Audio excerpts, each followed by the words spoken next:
Nah, ini dia. Ya, kembali lagi. Ini udah. Terima kasih teman-teman yang udah bergabung lagi. Eh, Wah, betul nih katanya elit global pasti nih yang bikin eh sinyalnya nggak menentu. Dan lancar.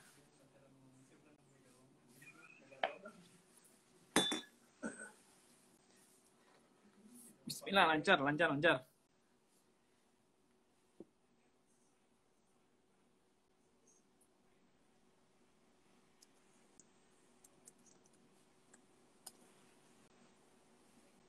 Ya, harus nunggu dulu kayaknya. Oh, nunggu dulu ya. Connecting sama tadi apa gua kurang sabar bagaimana ya? Nanti sama aja begini. Iya. Jadi kalau di tempat gua cuma muke gua doang sendiri masih nih kayak tadi. Cuma suara lu udah ada.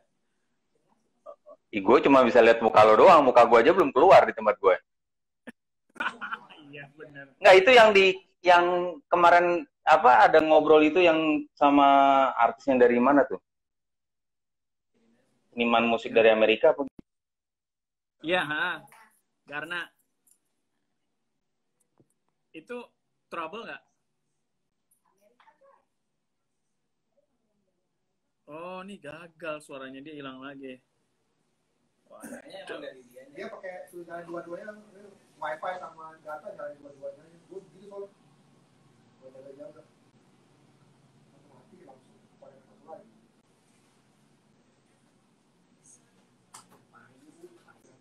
karena agar bukan dengar kabar ya ini lagi diundang ya.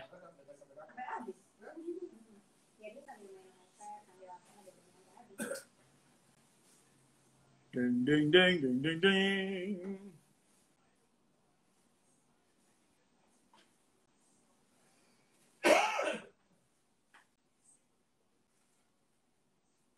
Tunggu.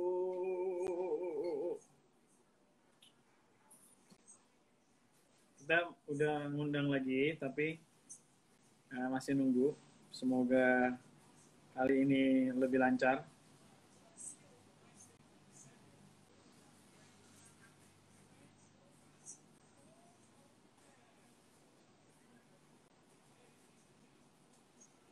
You're unable to join. Oke, invite lagi. Bentar. Bener-bener. Tanda dari konspirasi alam semesta.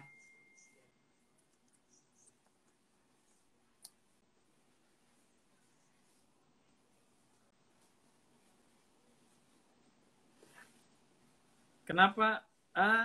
Juga ada Acong nih. Acong, nanti malam aja kita lanjut lagi gimana, Acong? Lanjutin ini angan skena.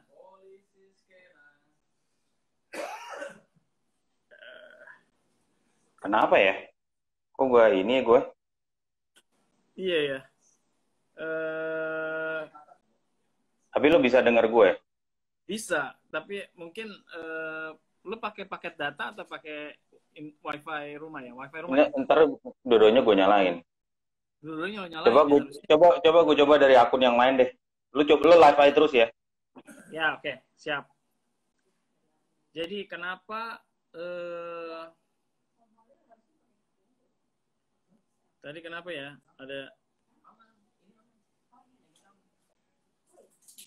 Kenapa ngambil topik semiotika deh? Oh iya, jadi ini awalnya kami baca tulisannya Aryo di Detik. Judulnya Hantu, Virus, dan Semiotika Ketakutan. Dan kami merasa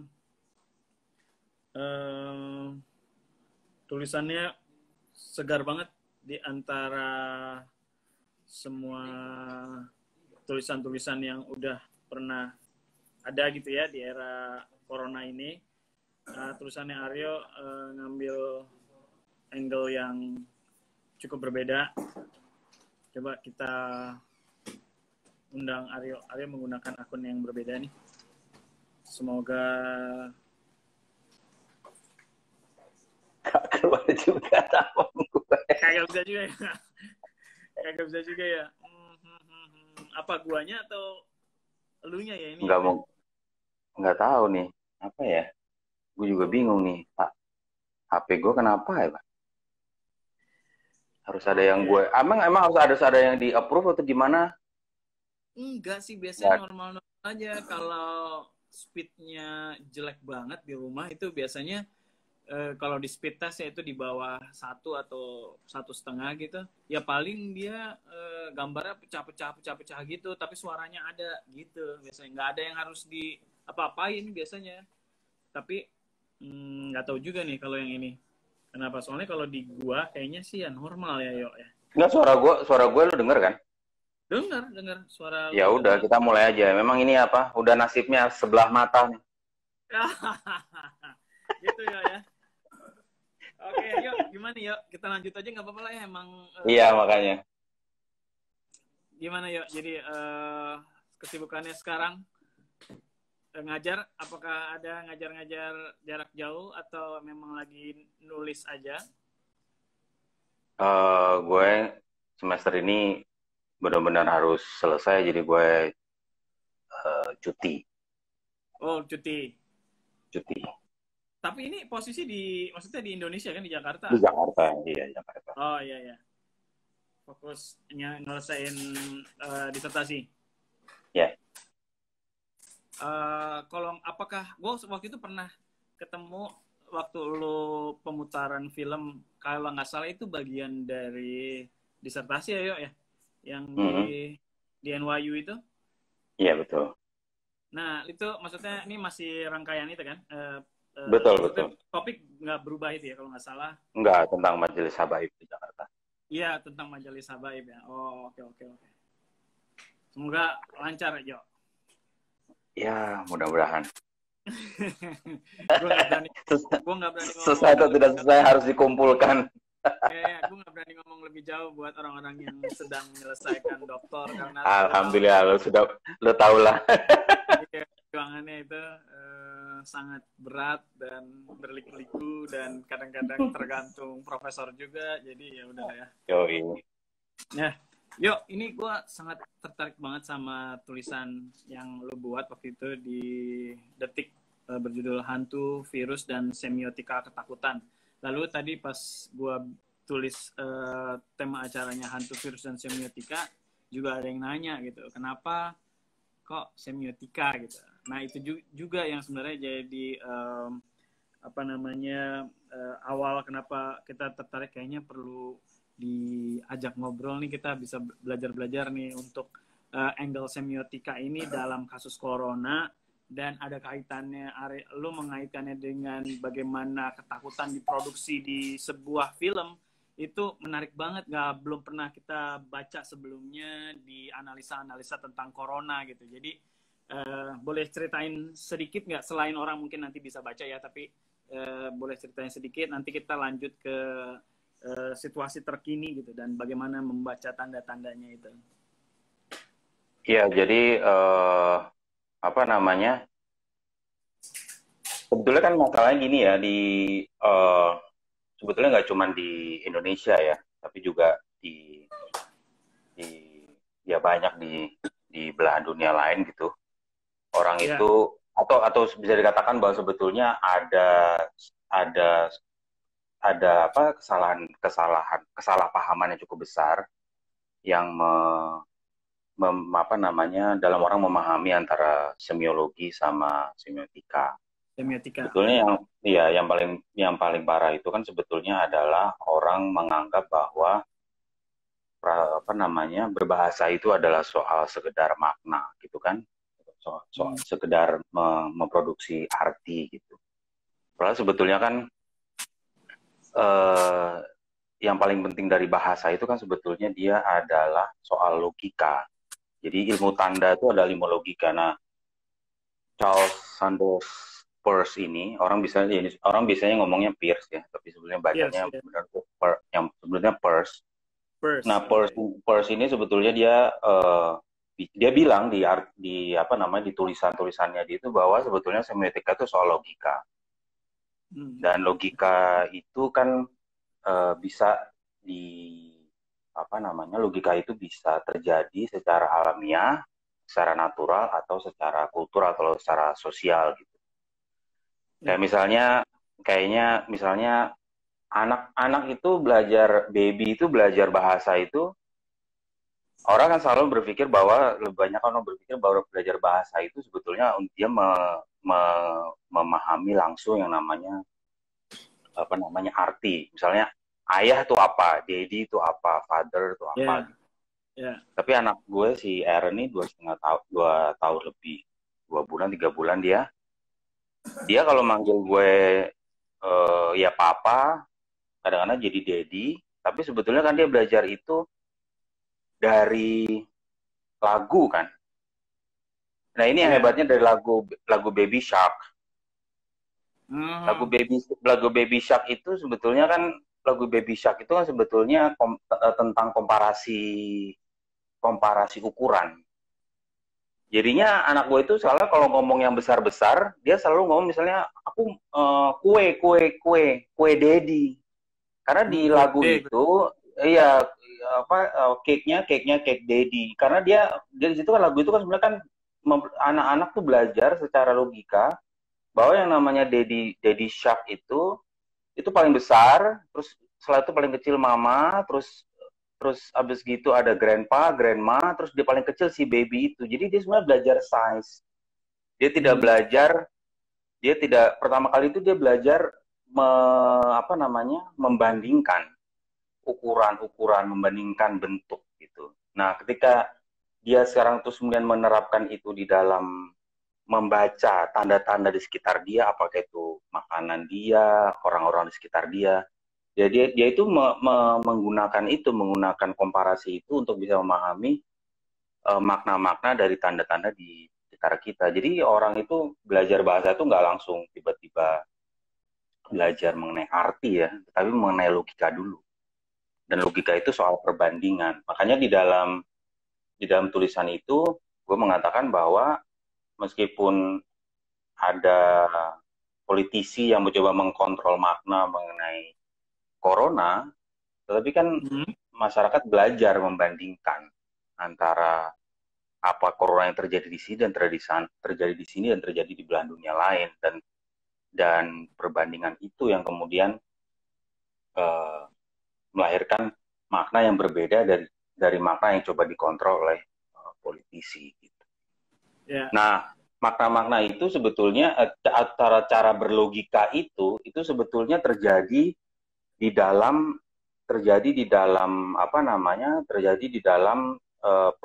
platform yang berbeda, tetapi sebetulnya inti logikanya tuh sama gitu. Nah, gue sebenarnya kan artikel itu gue ditantang sama Erik Sasono untuk nulis sesuatu yang sifatnya populer gitu. Jadi kemudian gue mencoba untuk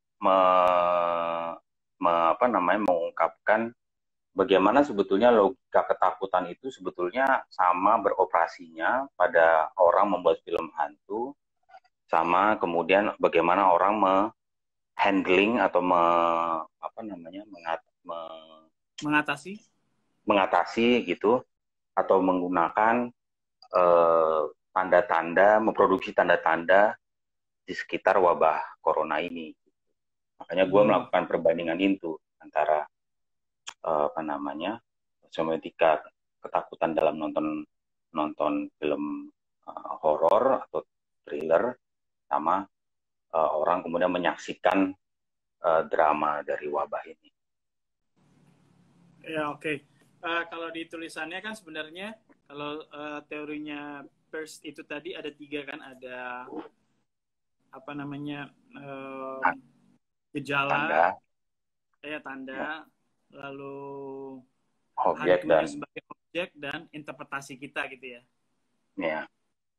Sedangkan kalau yang pemerintah coba tawarkan dalam bukan tawarin cara mereka menangani ini menurut lu adalah hanya dua tahapan, yaitu tanda dan makna aja ya. Mm-mm. Ya boleh dielaborasi lebih lanjut nggak di bagaimana maksudnya itu, karena mungkin banyak orang yang nonton ini belum baca artikelnya juga, jadi masih meraba-raba gitu. Ya, jadi kalau dalam apa namanya dalam semiologinya atau ilmu tanda kebahasaan dari Saussure itu, Ferdinand de Saussure itu, Ya, dia hanya mengatakan bahwa ada namanya tanda dan kemudian ada namanya makna.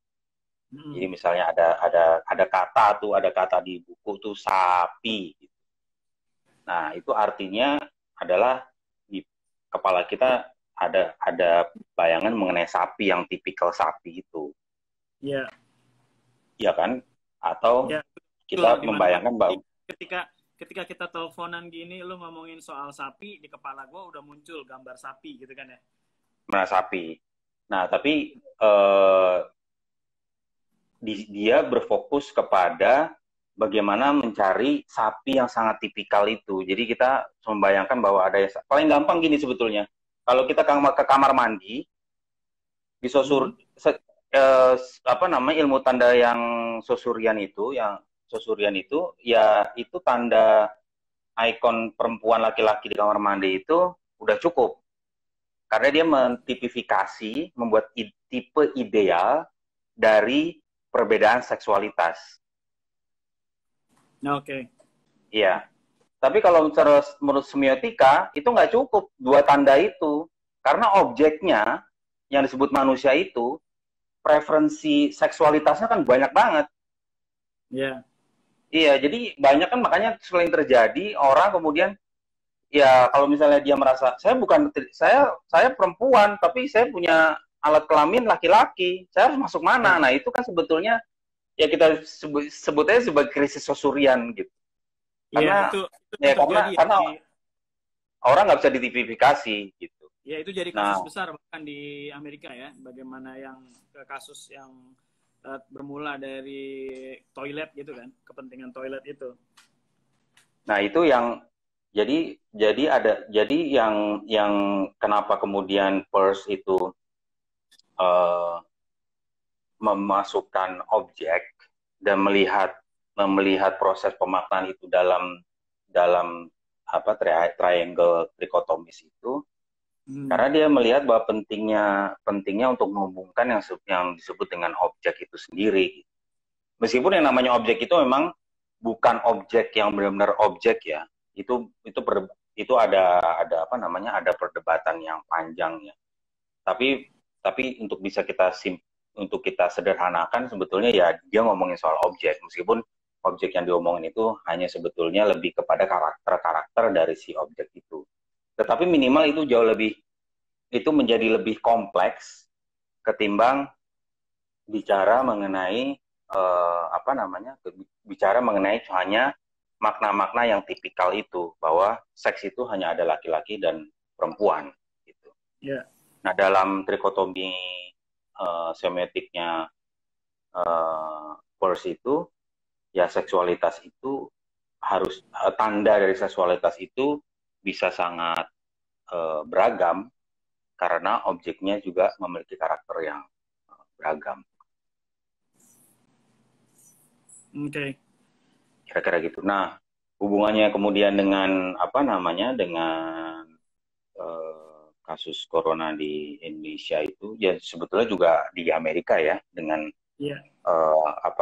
dengan semua gejala-gejala atau performance yang dilakukan oleh si Trump itu kan sebetulnya sama ya, bahwa virus itu dimaknai sebagai sesuatu yang menakutkan, ditipifikasi sebagai sesuatu yang menakutkan, dan ketakutan itu oposisinya adalah keberanian.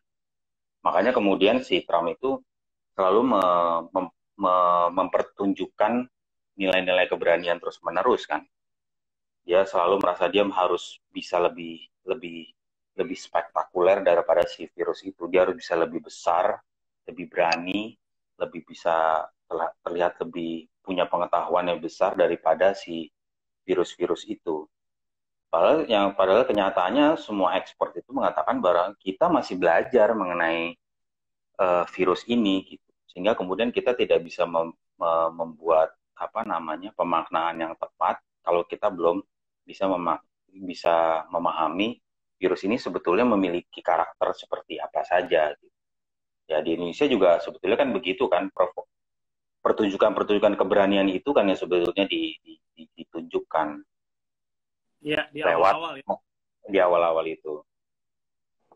Jadi banyak komentar-komentar dari pejabat-pejabat negara yang berkepentingan itu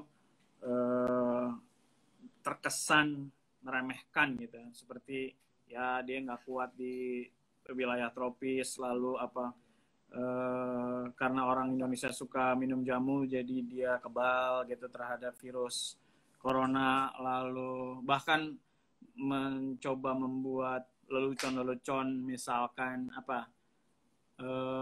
perizinan di Indonesia sulit sehingga corona nggak bisa masuk, lalu ada mobil coronanya dianggap sebagai sebuah mobil, lalu kebiasaan makan nasi kucing gitu sehingga nggak kena corona, yang walaupun kita juga bingung gimana logikanya kalau kita makan nasi kucing lalu kita kebal corona gitu. Itu juga sebuah kayak asal jeplak aja gitu. Nah ini kita nih sebenarnya dari teori semiotikanya Peirce ini ataupun Saussurian apa yang bisa kita pelajari untuk bisa cari tahu apa yang sedang dilakukan oleh pemerintah, apakah dari situ ada dari apa yang dia komunikasikan itu terwujud dalam sebuah kebijakan yang logisnya dalam arti bagaimana mengatasi corona ini yang terbaik dan bisa bersama-sama flattening the curve gitu ya. Iya, jadi yang paling penting kan dalam trikotominya si Peirce ini adalah dia itu proses pemaknaan itu terjadi dalam 2 tahap. Jadi dia harus pertama ada proses grounding dulu, ada proses memaknai, mengkoneksi gitu ya, membuat koneksi antara si tanda dengan si objek. Nah, dari pemakna mengenai tanda dan objek itu, terus kemudian kita bisa memproduksi hubungan antara si tanda dengan interpretasinya. Artinya ketika kita tahu ground-nya, ketika tahu dasarnya apa, simpelnya gitulah. Kita tahu dasarnya itu apa, hubungan antara si tanda dengan si objeknya ini apa, maka kemudian kita bisa mulai tahu kita harus bereaksi apa gitu. Ya. Nah, ini persoalannya adalah kita selalu bereaksi gitu, tanpa kemudian tahu ground-nya apa gitu. Kita nggak pernah tahu ground-nya apa gitu. Nah, ini yang menjadi persoalan karena ground ini kemudian cara dan bahkan juga bagaimana mengkontrol hubungan antara tanda dengan objek itu juga dimonopoli gitu kan, karena kita nggak tahu bagaimana kita bisa mengetahui si objeknya itu kalau kemudian banyak angka-angka. Makanya lahir kemudian lapor COVID-19 itu kan, karena kan kita nggak tahu sebetulnya ground-nya itu apa, karena kita nggak tahu data mentahnya itu seperti apa gitu. Nah, kalau data mentah kita nggak tahu seperti apa, gimana kita bisa melakukan mendefinisikan reaksi apa yang mau kita lakukan kan gitu. Iya. Dan itu kan sebetulnya bentuk-bentuk penyamaran atau pengkacauan bentuk pemaknaan itu kan sebetulnya terlihat sekali dari cara penggunaan bahasa kan. Dan itu kan sudah menjadi, itu kan sebenarnya kita sudah sangat terkenal ya analisis itu ya, bahwa sejak zaman Orde Baru itu adalah bangsa Indonesia adalah bangsa akronim kan, untuk bisa menyamarkan kenyataan yang sesungguhnya gitu. ketimbang kita ngomongin lockdown, kita cari-cari kata-kata PSBB lah, gitu kan. Ya. Sebenarnya kan sama-sama aja. Jadi perlu ada akronim, dibuatlah akronim-akronim yang rumit gitu untuk bisa kemudian mengatakan bahwa kasus yang kita hadapi ini sangat unik sekali dan tidak bisa dikomparasi dengan kasus yang lain. Sehingga kemudian Anda harus dengar cara saya mengkontrol pemaknaan atas tanda ini, karena ini PSBB loh, ini bukan soal lockdown. Lo nggak bisa mengkomparasi ini dengan negara lain, nggak bisa. Jadi itu sebenarnya cara untuk mengkontrol bagaimana makna itu hadir dan kemudian dikomposisikan dengan objek-objek tertentu. Gitu. Iya. Kan zaman baru kan kita banyak banget akronim kan, NKKBKK, terus banyak banget lah. Tapi terus kemudian nanti kalau misalnya ada akronim yang benar kayak corona, kemudian dikacaukan lagi, dimain-mainin lagi, ketimbang kemudian memaknai istilah-istilah tersebut dengan pemaknaan yang saintifik, lebih kepada makna-makna yang politis. Dalam artian politis itu kan ingin memanipulasi kenyataan yang ada. Ya, oke. Jadi sebenarnya mereka berusaha tetap bisa mengendalikan makna dan segala konsekuensinya dengan mencoba mengeluarkan akronim-akronim itu ya. Karena kalau misalnya kita tahu di dunia orang ada dua kemungkinan penyelesaian kasus, ada yang lockdown dan ada yang kayak karantina, mungkin social distancing tapi pakai prosedur kesehatan yang ketat gitu ya. Lalu masyarakat belajar dengan itu dan mendorong pemerintah untuk melakukan kebijakan yang mirip dengan kedua kebijakan itu. Lalu melihat karakternya masyarakat kayaknya merasa bahwa dengan karakter Indonesia ini harus lockdown nih. Kalau lockdown berarti harus sesuai dengan undang-undang kesehatan yang begini harus memberikan dana bantuan sosial. Tiba-tiba mereka nongol dengan istilah baru yang nggak bisa ditangkap oleh undang-undang itu beserta konsekuensinya gitu. Jadi akhirnya ngambang aja, tapi juga nggak bisa ngapa-ngapain juga masyarakat gitu kan. Jadi dia sebenarnya memainkan makna itu untuk juga kabur, untuk juga lari dari tanggung jawab hukum yang sebenarnya ada di undang-undang kesehatan kalau dalam kasus ini. Iya, jadi persoalannya kan di satu sisi soalnya mengatakan bahwa ini kita harus bersama-sama gitu dalam menghadapi corona. Tapi di sisi lain sepertinya cara dia bersama-sama itu kan kesannya adalah ada makna egalitarianisme gitu kan. Betul. Tapi dalam kenyataannya sebetulnya ternyata apa yang disebut makna bersama itu adalah ya saya saya memimpin dan kalian ya harusnya ikut-ikutlah gitu, harus ikut dengan apa yang saya katakan gitu. Jadi model partisipasi dalam kerja-kerja pembangunan itulah, lepas kepala pegang ekor gitu kan, depannya kelihatannya partisipatoris, soalnya belakangnya tetap aja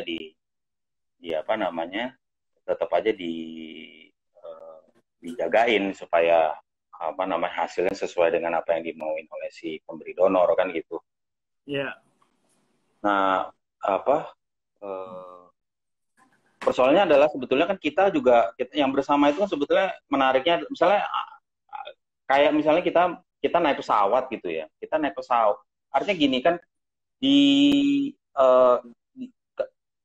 kalau kita naik pesawat terus di depan itu mau ada turbulence gitu kan. Turbulence kan. Yeah. Ya kalau misalnya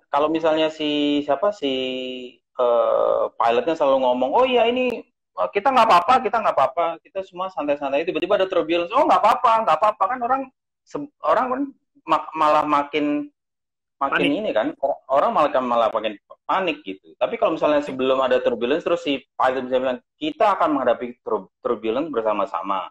Tolong ya semuanya fasten your seat belt segala macam. Nanti kita akan menghadapi itu. Kita menghadapi sama-sama itu kan akan jauh lebih apa namanya? Akan jauh lebih membuat orang lebih tenang gitu kan bahwa kita sama-sama kita menghadapi lebih siap karena kita waspada. Nah, itu kalau di PERS itu sebetulnya dia juga ada yang mengembangkan pemaknaan semiotic PERS itu, triangle itu sebetulnya antara tanda dengan interpretan itu, atau tanda si subjek dengan interpretan the others itu sebetulnya sharing attention terhadap sebuah objek. Yeah. Nah, itu kegunaan dari apa namanya cara berpikir secara segitiga itu kan itu. Bahwa ada saya dan ada kamu dan kita sharing untuk bisa menghadapi si satu yang di depan itu. Ketimbang cuman secara berpikir secara dualitas gitu. Kalau pikir secara dualitas ala Saussurian itu ya ada saya, ada kamu. Ada yang di atas, ada yang di top, ada yang di downside, ada yang di top side sama downside. Ya, semuanya harus top down gitu kan. Ataupun kalau misalnya kemudian mau dibalik ya terus kemudian hanya berpikirnya banyakkan teori subculture itu ya kemudian dilawan itu yang negaranya itu. Jadi cara berpikirnya itu sebenarnya negara dengan rakyat yang sangat dikotomis itu tuh sebetulnya juga bagian dari kekacauan cara berpikir yang Saussurian itu gitu.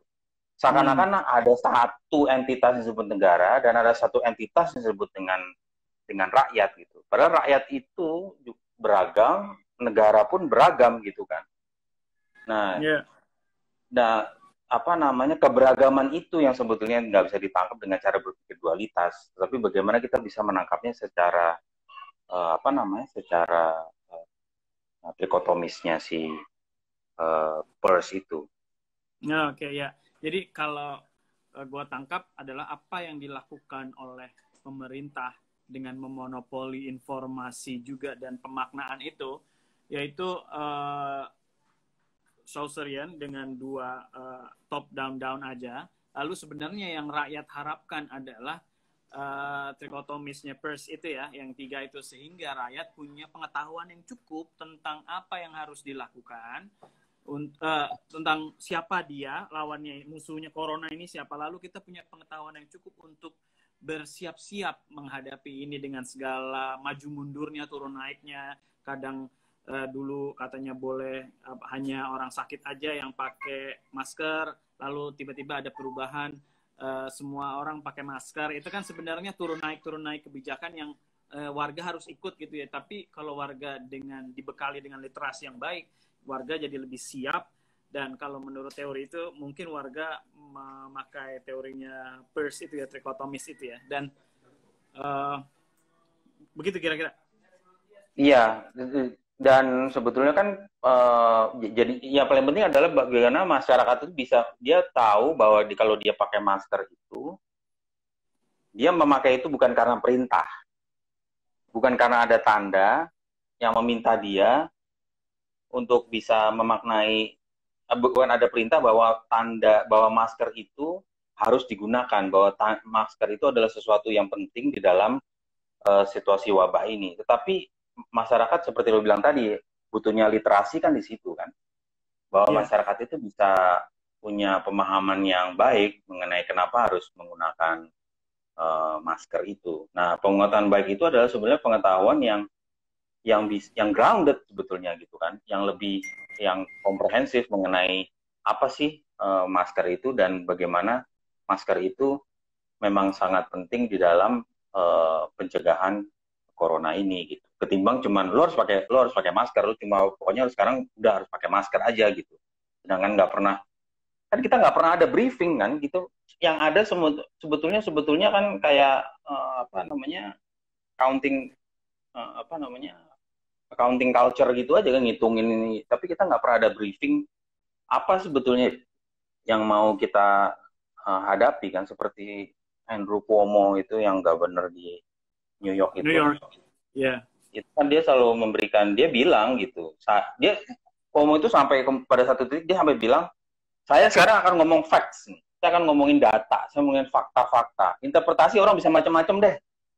Pokoknya gitu ngomongin fakta dulu. Nanti kalau kita mau ngomongin interpretasinya, boleh kita berdebat. Tetapi kita harus grounded dulu nih. Datanya apa? Bagaimana kita menghubungkan antara tanda angka-angka ini dengan pemaknaan kita mengenai corona. Kan itu dulu di grounded sama dia. Jadi selalu buka itu dulu. Setelah itu baru dia ngomongin. Menurut saya interpretasinya begini, interpretasinya begini, interpretasinya begini. Kalau kita kan langsung keluar tanda, ya sebagai finalitas gitu. Finalitas pemaknaan. Bukan, mari kita membaca bersama-sama. Nah itu kan jadi persoalan membaca bersama-sama dan ada egalitarianisme dalam memaknai tanda itu yang sebetulnya juga hilang misalnya dalam orang memaknai apa namanya literasi kan, kebudayaan literasi gitu. Orang namanya dianggap namanya budaya literasi itu pemaknanya adalah orang mengerti gitu. Bukan orang punya agensi untuk bisa melakukan pemaknaan karena dia mempunyai pengetahuan yang cukup untuk bisa melakukan pemaknaannya sendiri. Misalkan kalau literasi itu, oh ya lo harus tahu bahwa internet itu hanya bisa digunakan secara A, B, dan C. Ya kan, orang sekarang ngomongin digital literasi kan gitu, bahwa oh orang, tapi kemudian orang nggak pernah tapi nggak pernah berpikir bahwa yang penting orang tahu, diberikan pengetahuan cukup, kemudian makanya dia pengetahuan yang cukup, ground yang cukup, sehingga dia bisa melakukan interpretasi sendiri.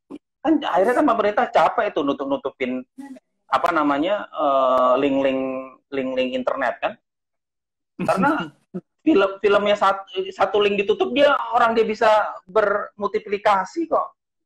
Ini kan digital men, bukan analog. Digital itu kan nggak ada hubungan, ya kan, digital itu kan sebetulnya kan formula, jadi dia bisa multiplikasi. Akhirnya yang kena Vimeo, filmmaker kena tuh Vimeo. Padahal kita penting banget bahwa Vimeo itu maknanya banyak. Ya mungkin ada yang bisa dikategorikan sebagai pornografi. Tetapi kan itu hanya satu posibilitas pemaknaan. Bukan artinya terus kemudian ditipifikasi bahwa namanya Vimeo itu adalah sebuah platform yang mempertunjukkan pornografi. Kan itu yang jadi kacau. Akhirnya sekarang gitu, semua ditutup sini, tutup situ. Nanti dia muncul lagi di link berikutnya. Siapa namanya itu? Ya kan linknya muncul lagi. Orang bikin link gampang kok. Tapi kan bagaimana masyarakat diberdayakan bahwa apa tuh pornografi, kenapa ada hubungannya dengan umur, bahwa ada kedewasaan tertentu untuk bisa memaknai itu. Apa tuh fake news? Bagaimana bisa memahami fake news, apa gunanya kemudian ada orang fact checking gitu. Itu kan yang paling penting kan, literasi itu kemudian kan menumbuhkan agensi bahwa orang bisa melakukan pemaknaan. Bukan kemudian orang submitted gitu kan. Orang menjadi comply gitu ke satu pemaknaan tertentu mengenai sebuah tanda kan. Padahal juga kalau melihat dari karakter coronanya itu sendiri sekarang, dia justru butuh yang seperti itu ya, karena corona ini kayak bisa orang-orang yang tanpa gejala, ternyata dia itu menjadi silent spreader gitu kan, dia nyebarin ke orang. Oleh karena itu, hampir seluruh masyarakat harusnya punya pemahaman yang meningkat, atau paling tidak sama satu sama lain tentang bagaimana virus ini bekerja, sehingga mereka yang nggak tahu di dalam tubuhnya mungkin ada, mungkin enggak virus itu, bisa menahan diri kan di rumah untuk nggak menjadi silent spreader gitu. Nah, pengetahuan itu justru nggak ada ya, karena padahal sebenarnya waktunya tepat untuk bisa bersama-sama belajar meningkatkan literasi gitu. Tapi kayaknya pemerintah lebih memilih agensi itu. Iya. Dan corona ini kan berkembang kan, yang ini baru-baru aja baru kemarin tuh New York Times ngeluarin berita bahwa ada anak umur berapa ya, mungkin teenagers ya, yang ternyata kan bentuk coronanya itu menjadikan dia lumpuh loh.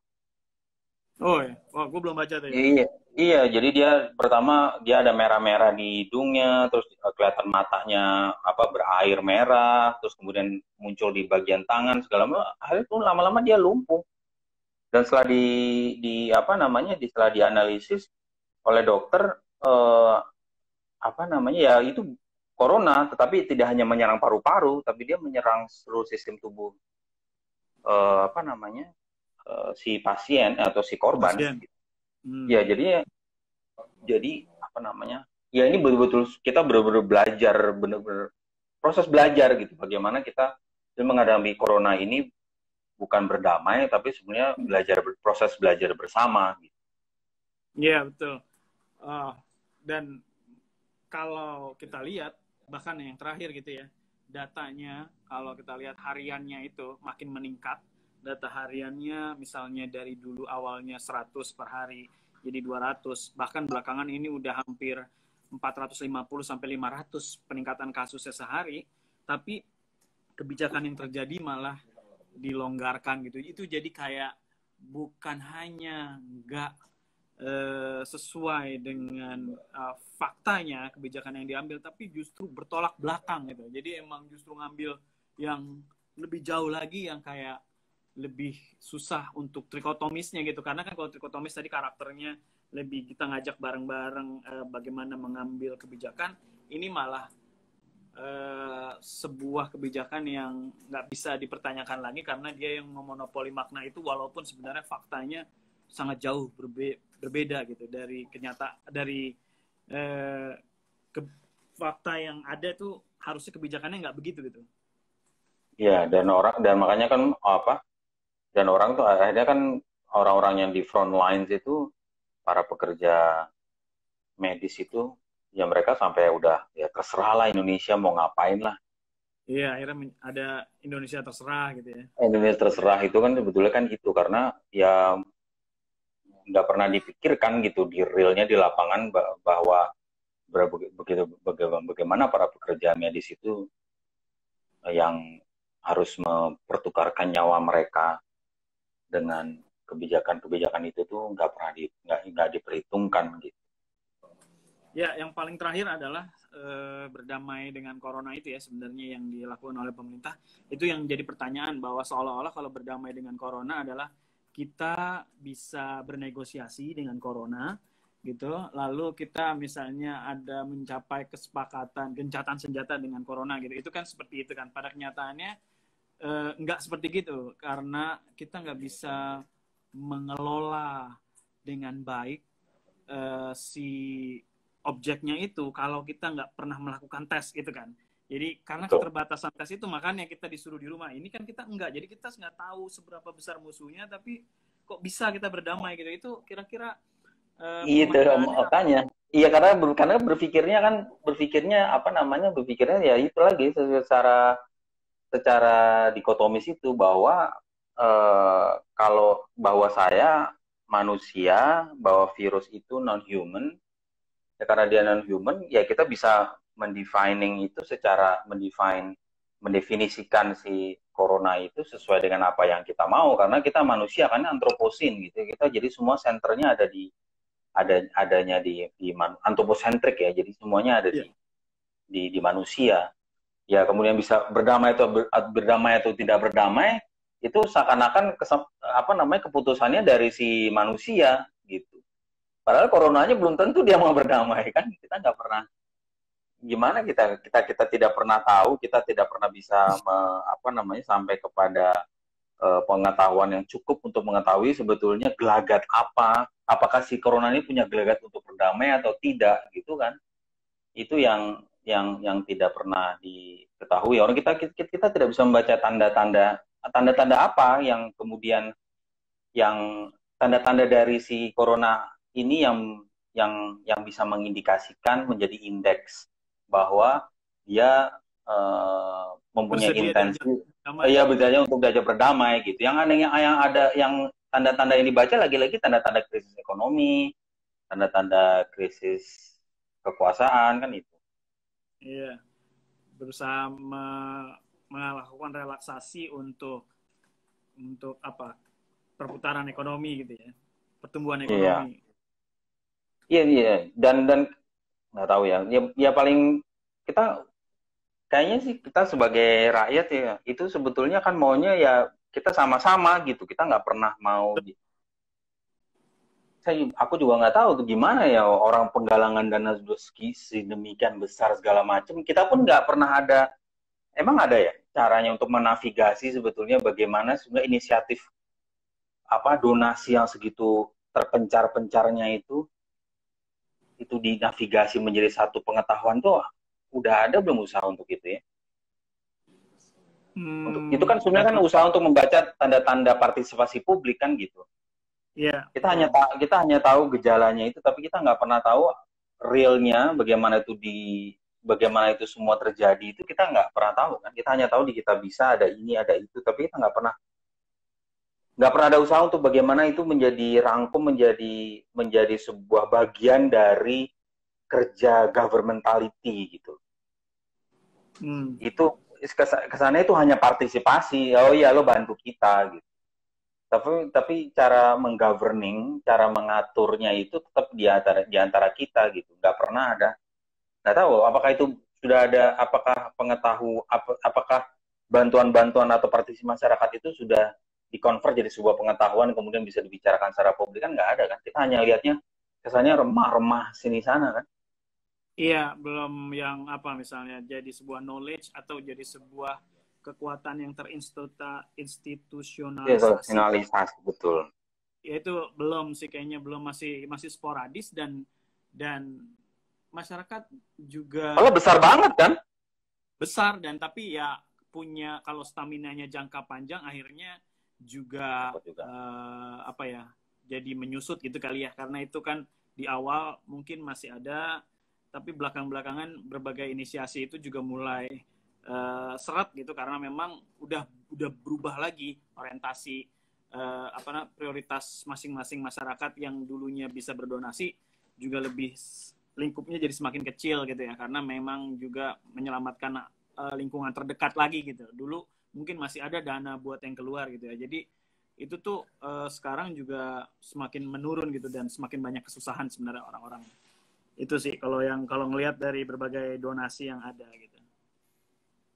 Ya, jadi ya sebaiknya kita semua juga, ya nggak hanya pemerintah, tapi kita semua juga harusnya sadar bahwa ya makna itu tidak hanya memiliki, tanda itu tidak hanya memiliki makna yang tunggal, tapi dia bisa memiliki berbagai makna.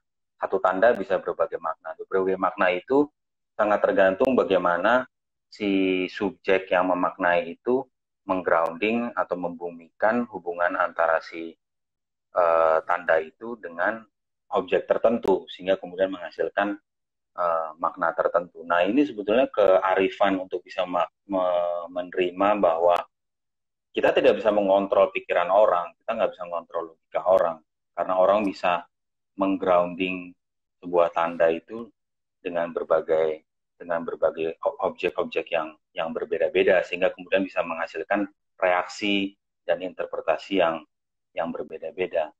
Yang paling bisa dilakukan adalah sebetulnya mengkontrol itu. Yang kalau bisa lakukannya adalah kemudian membuat pijakan yang jelas itu, yaitu membuat ground yang jelas, sehingga kemudian nanti diharapkan interpretasinya tidak lari kemana-mana gitu kan. Kalaupun dia bervariasi yang variasinya masih bisa diprediksi gitu, karena groundnya jelas. Nah, kalau groundnya nggak jelas, ya orang bisa menggrounding kemana-mana kan, bisa memahaminya ke berbagai hal gitu. Nah, kita mau jadi pemimpin itu sebenarnya kan memberikan grounding yang jelas kepada masyarakat.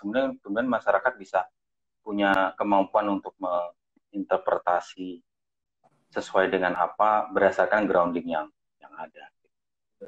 Siap, ya itu kayak tadi yang lo analogikan sebagai pilot gitu ya, di tengah turbulensi. Ya, betul. Jadi beberapa pertanyaan mungkin kalau masih ada waktu kita bisa coba bahas sedikit. Tadi orang dalam ini nanya, Irma, Presiden dan Jubir Gugas Pak Yuri selalu bilang dan menegaskan bahwa tidak ada pelonggaran PSBB, tapi di lapangan yang terjadi sebaliknya.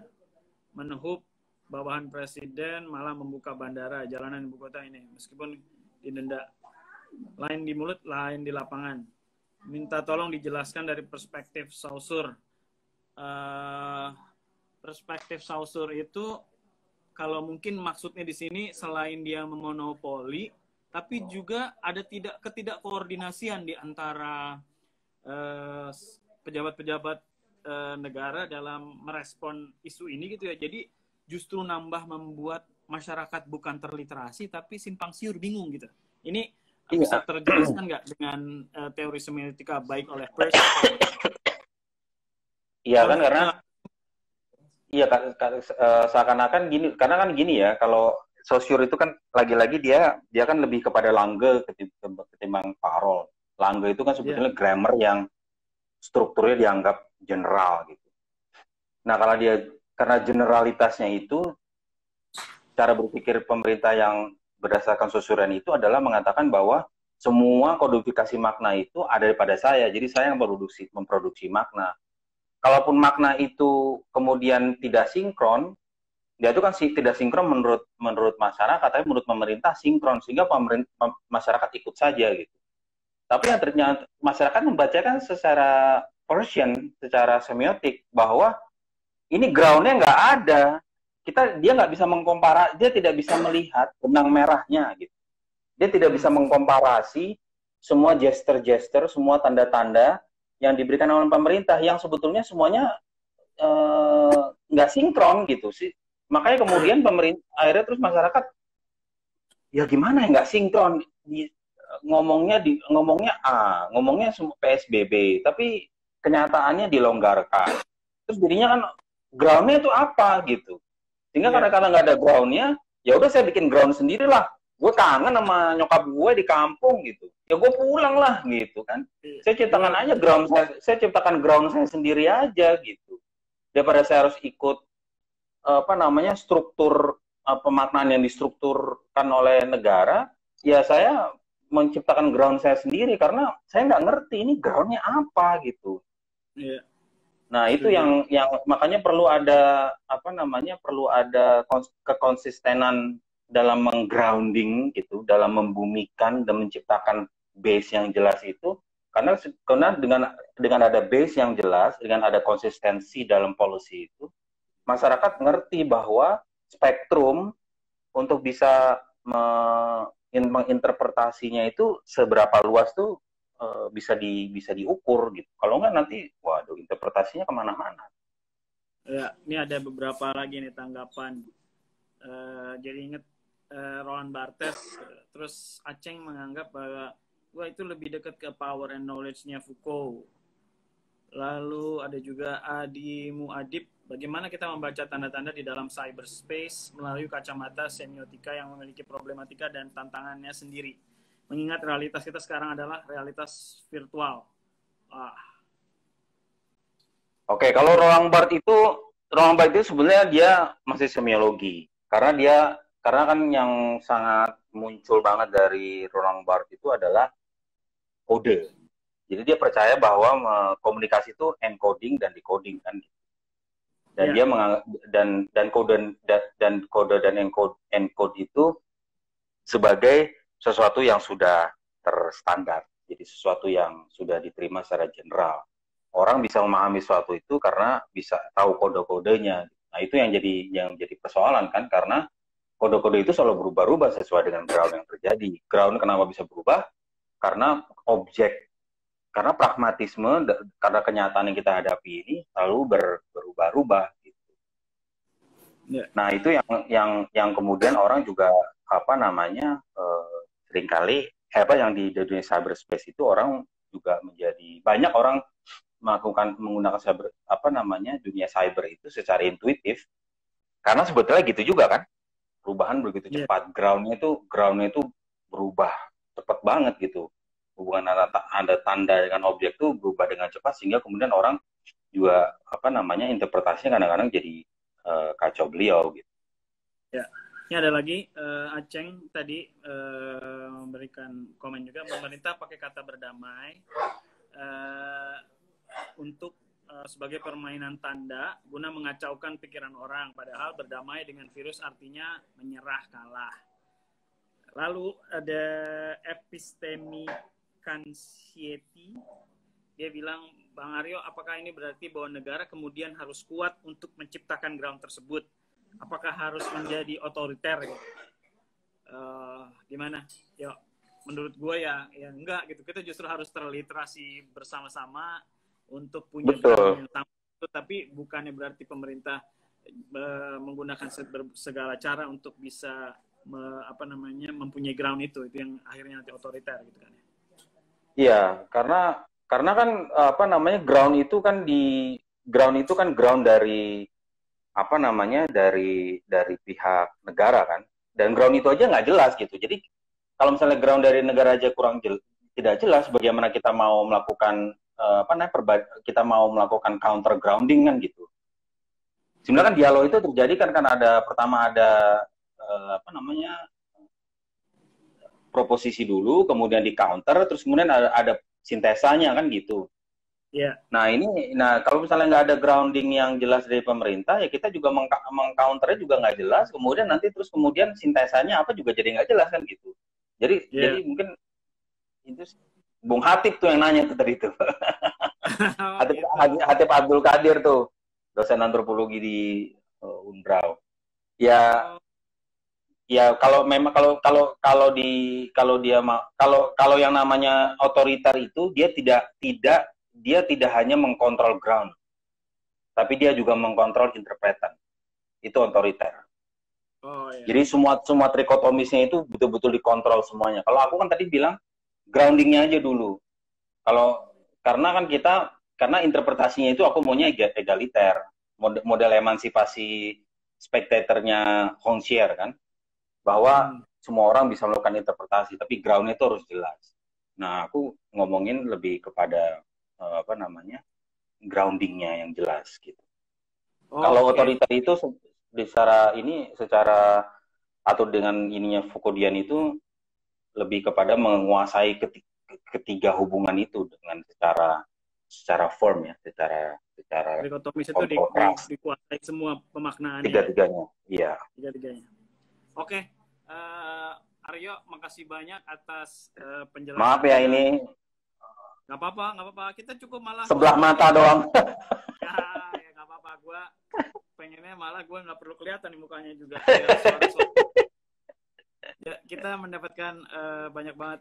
Terima kasih udah diajak ngobrol. Gue juga jadi membantu gue untuk mengklarifikasi pikiran-pikiran sendiri.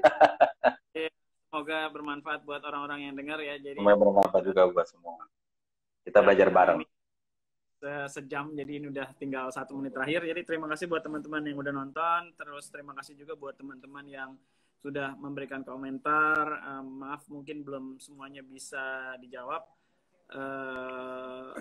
Sekali lagi terima kasih, sampai jumpa di kesempatan yang lain. Yuk, makasih banyak ya. Semoga bisa. Oke. Sukses ya buat Chaos ya. Yo, bye. Sukses juga buat ilustrasinya.